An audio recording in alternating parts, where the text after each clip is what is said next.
Assalamualaikum warahmatullahi wabarakatuh. Perkenalkan, kami dari kelompok 1 yang beranggotakan Agil Husaini, Adili Masetio, Ahmad Ferdiansyah, Anissa Anggraini, Eka Laila Ramadhani, dan saya sendiri Gabriel Arsinabuya. Di sini kami akan memaparkan materi tentang adab-adab terhadap Al-Quran yang akan dijelaskan pada video berikut ini. Adab-adab terhadap Al-Quran. Rukun iman yang ketiga adalah beriman atau percaya kepada kitab-kitab Allah. Oleh sebab itu, membaca Al-Quran juga termasuk ibadah paling utama di antara ibadah-ibadah yang lainnya. Namun, membaca Al-Quran tidak boleh sembarangan. Ada adab yang harus kita perhatikan. Adab terhadap Al-Quran dapat dipetakan menjadi 3, yaitu adab sebelum membaca Al-Quran, adab ketika membaca Al-Quran, dan adab sesudah membaca Al-Quran.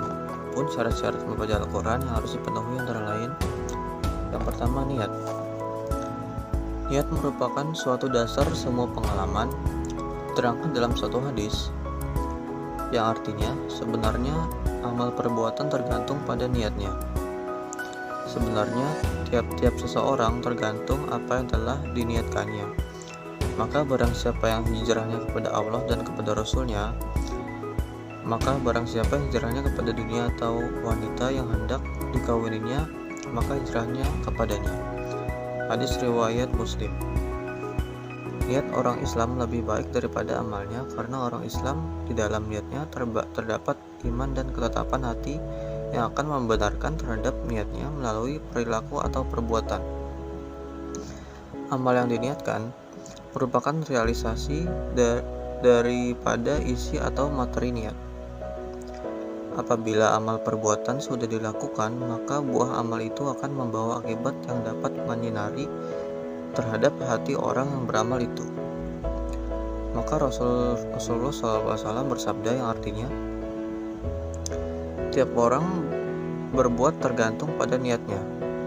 Maka apabila orang mukmin berbuat suatu amalan, maka cahayanya akan membebaskan pada hatinya. Hadis riwayat Imam Tabrani Al-Suyuti. Selanjutnya materi selanjutnya akan dijelaskan oleh pemateri yang lainnya.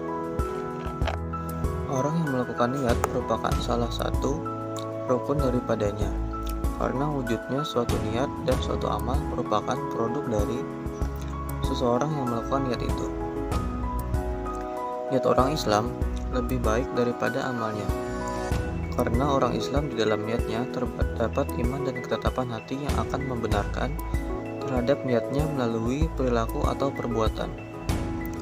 Amal yang diniatkan merupakan realisasi daripada isi atau materi niat. Apabila amal perbuatan sudah dilakukan, maka buah amal itu akan membawa akibat yang dapat menyinari terhadap hati orang yang beramal itu. Maka Rasulullah SAW bersabda yang artinya, tiap orang berbuat tergantung pada niatnya. Maka apabila orang mukmin berbuat suatu amalan, maka cahayanya akan membebaskan pada hatinya. Hadis riwayat Imam Tabrani Al-Suyuti. Materi selanjutnya akan dibacakan oleh pemateri yang lain. Yang kedua, suci dari hadas kecil dan hadas besar. Adab membaca Al-Quran disyaratkan harus suci dari hadas kecil dan hadas besar. Artinya, seseorang yang ingin membaca Al-Quran harus suci dari hadas kecil yang diakibatkan dari perbuatan buang air kecil dan buang air besar, atau keluarnya angin dari dubur. Dan ini dapat dihilangkan dengan cara berwudu. Membaca Al-Quran bagi seseorang yang sedang berhadas besar yang diakibatkan dari keluarnya air mani atau bersenggama, ini dapat dilakukan dengan bersuci, yaitu melalui mandi junub atau mandi besar. Yang ketiga, menghadap kiblat. Membaca Al-Quran disyaratkan menghadap kiblat. Ini dilakukan karena Al-Quran adalah kalam Allah Subhanahu wa Ta'ala yang berisi tentang asma Allah dan doa. Membaca Al-Quran dengan menghadap kiblat adalah bentuk dari sikap tawadu atau rendah hati dan juga sebagai penghormatan terhadap kitab suci Al-Quran yang diturunkan di tanah suci, yaitu di Mekah dan Madinah. Yang keempat, menutup aurat. Membaca Al-Quran disyaratkan menutup aurat bagi orang yang ingin membacanya, walaupun belum ditemukan di dalam nas Al-Quran atau Al-Hadis yang memerintahkannya. Pemikiran ini didasarkan atas penghormatan terhadap kitab suci Al-Quran. Membaca ayat Al-Quran menjadi salah satu rukun yang menyebabkan sahnya sholat seseorang, sedangkan dalam melaksanakan sholat diharuskan menutup aurat, sebagaimana yang telah dijelaskan oleh Syekh Zainuddin Al-Mulaibari, yang artinya syarat sahnya sholat yang ketiga adalah menutup aurat. Bagi laki-laki, menutup aurat di antara pusar dan lutut, sedangkan bagi wanita, menutup seluruh tubuh kecuali wajah dan kedua telapak tangannya. Yang selanjutnya, poin yang kelima adalah pakaian bersih dan suci. Pakaian bersih dan suci merupakan simbol kebersihan dan kesucian hati, fisik dan hati seorang. Perintah berpakaian bersih dan suci dinisbatkan dengan pakaian yang dipakai Rasul-Rasul ketika menerima wahyu. Ini telah dalam Al-Quran, artinya, dan bersihkanlah pakaianmu. Pakaian bersih dan suci berguna bagi seorang yang membaca Al-Quran. Karenanya seseorang baca Al-Quran dapat berkonsentrasi melalui membacanya, karena tidak terhambat adanya bau pakaian atau warna pakaian kotor yang tidak bersahabat yang mengakibatkan gangguan bagi pembacanya. Yang selanjutnya, poin keenam adalah tempat yang tidak najis. Membaca Al-Quran yang disyaratkan menempati pada tempat yang tidak najis atau bisa juga suci, artinya tempat yang suci dari kotor-kotoran. Karenanya tempat yang kotor dapat mengganggu konsentrasi bagi pembacanya. Membaca Al-Quran diisyaratkan menempati pada posisi yang tidak najis, karena Al-Quran merupakan kalam Allah yang suci. Agar terjaga kesuciannya, disyaratkan menempati posisi yang suci ketika membacanya. Poin yang ketujuh adalah membaca ta'awudz. Membaca Al-Quran disyaratkan membaca ta'awudz sebelum membacanya, karena ta'awudz merupakan lafaz yang berisi doa mohon perlindungan kepada Allah dari golongan syaitan dan jin. Bagi orang yang melakukan suatu pekerjaan, firman Allah berbunyi, artinya, apabila engkau membaca Al-Quran, mohonlah pertolongan kepada Allah. Membaca ta'awudz merupakan bentuk permohonan perlindungan kepada Allah dari godaan syaitan dan jin. Dengan perlindungan Allah dari godaan, hati seorang membaca Al-Quran dapat tenang dan dapat konsentrasi ketika membacanya, dan akan memperoleh hasil bacaan yang maksimal. Berikutnya di sini saya akan membacakan materi yang kedua, yaitu tentang adab ketika kita membaca Al-Quran. Adab ketika kita membaca Al-Quran ini memenuhi beberapa hal atau syarat, antara lain yang pertama yaitu membaca dengan tartil, yang kedua membaca bacaan yang indah atau memperindah bacaan, yang ketiga membaca Al-Quran dengan suara yang keras atau lantang, yang keempat itu mengingat isi dari bacaan Al-Quran tersebut, yang kelima itu menghayati bacaan Al-Quran, dan yang terakhir atau yang keenam yaitu menangis ketika kita membaca Al-Quran. Selanjutnya di sini saya akan memberikan penjelasan tentang syarat-syarat tadi. Apa sih maksud dari syarat-syarat tadi? Yang pertama yaitu membaca Al-Quran dengan tartil. Membaca Al-Quran dengan tartil ini berarti melafazkan huruf-huruf Al-Quran dengan jelas, baik itu bunyi hurufnya, panjang pendeknya, ibtida dan waqafnya, gunnah dan sukunnya, yang pasti harus sesuai dengan pedoman atau aturan dari ilmu tajwid. Membaca Al-Quran dengan tartil diperintahkan juga oleh Allah Subhanahu wa Ta'ala, dan bacalah Al-Quran dengan tartil. membaca Al-Quran dengan tartil ini bisa menjadikan stimulus yang dapat menyentuh hati orang yang membaca dan yang mendengarkannya, dan dapat mengakibatkan getaran hati dan mengingat keimanan seseorang. Hal itu dapat dijelaskan oleh firman Allah yang bunyinya yaitu apabila dibacakan kepada mereka ayat-ayat Allah maka dapat menambah iman mereka. Yang kedua, memperindah bacaan. Memperindah bacaan Al-Quran artinya menghiasi bacaan-bacaan Al-Quran dengan suara yang indah dengan menyesuaikan dari bunyi huruf dan panjang pendeknya sesuai dengan kaidah ilmu tajwid. Menghiasi bacaan Al-Quran ini dapat berguna bagi orang yang membacanya dan orang yang mendengarkannya. Bagi si pembacanya ini, ia dapat melantunkan bacaan dengan indah dan meresap di dalam hatinya sehingga hatinya ini merasa terhibur dengan keindahan dari lantunan ayat suci Al-Quran tersebut. Dan untuk si pendengarnya bisa dikatakan itu sebagai mustami. Ini mereka dapat mendengarkan dengan hikmat, dapat menyentuh hati mereka hingga muncul perasaan senang atas keindahan dari lantunan ayat suci Al-Quran tersebut. Yang ketiga yaitu membaca Al-Quran dengan suara yang keras atau yang lantang. Mengeraskan bacaan Al-Quran ini yaitu melafazkan huruf-huruf dari ayat-ayat Al-Quran dengan suara yang lantang. Tidak ada suara yang samar atau ragu-ragu bagi orang yang membacanya, sehingga dapat didengarkan dengan sangat jelas. Mengeraskan suara bacaan Al-Quran ini dapat berguna bagi si pembacanya. Ia dapat mendengarkan suara dari lafaz atau huruf Al-Quran itu sendiri yang dapat mengontrol tekanan suara dari masing-masing huruf itu dapat stabil sehingga dapat berguna bagi orang yang mendengarkan.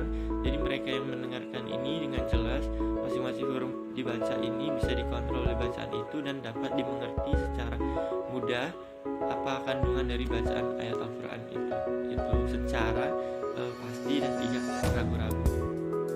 Sekian itu dari saya, kurang lebihnya saya mohon maaf. Wabillahi taufiq wal hidayah. Wassalamualaikum warahmatullahi wabarakatuh. Selanjutnya nomor 4, mengingat isi bacaan Al-Quran.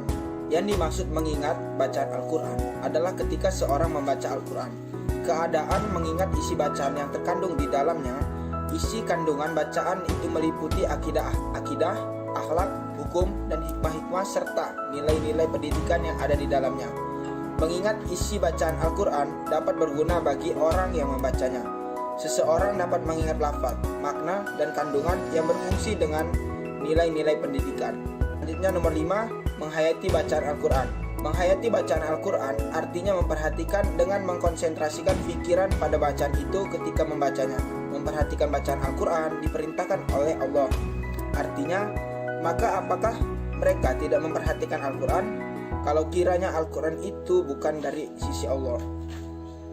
Menghayati bacaan Al-Quran dapat diketahui dengan cara merasakan lewat getaran hati ketika bacanya dan menambah kualitas iman seseorang. Firman Allah artinya sesungguhnya orang-orang yang beriman itu adalah mereka apabila disebut nama Allah gemetar hatinya mereka.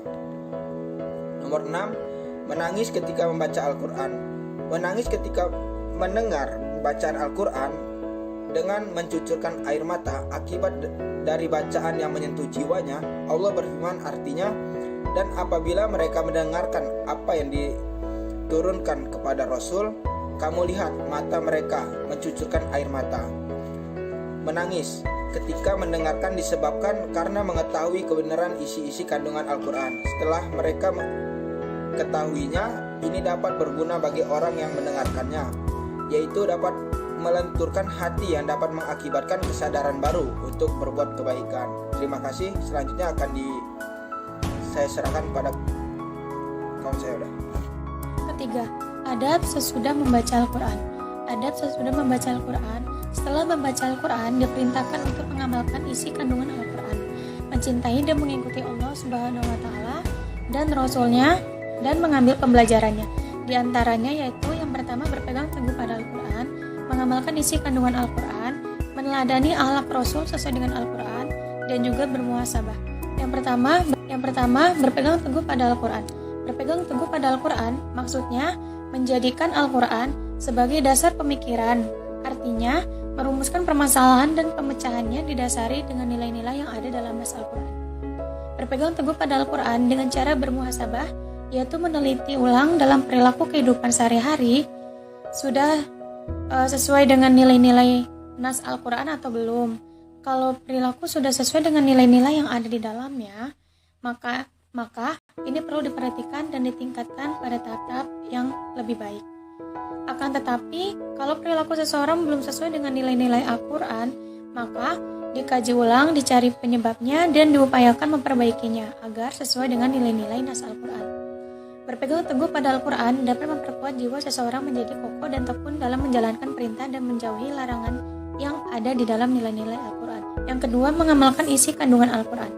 Mengamalkan isi kandungan Al-Quran maksudnya membedakan anggota badan lisan untuk membacanya, mata untuk melihat hurufnya, telinga untuk mendengarkan bacaannya, akal untuk merekayasa pikiran dalam mengambil pengajaran, pikiran digunakan untuk mengambil pengajaran, dan hati digunakan untuk merasakan kandungan pengajaran yang ada di dalamnya.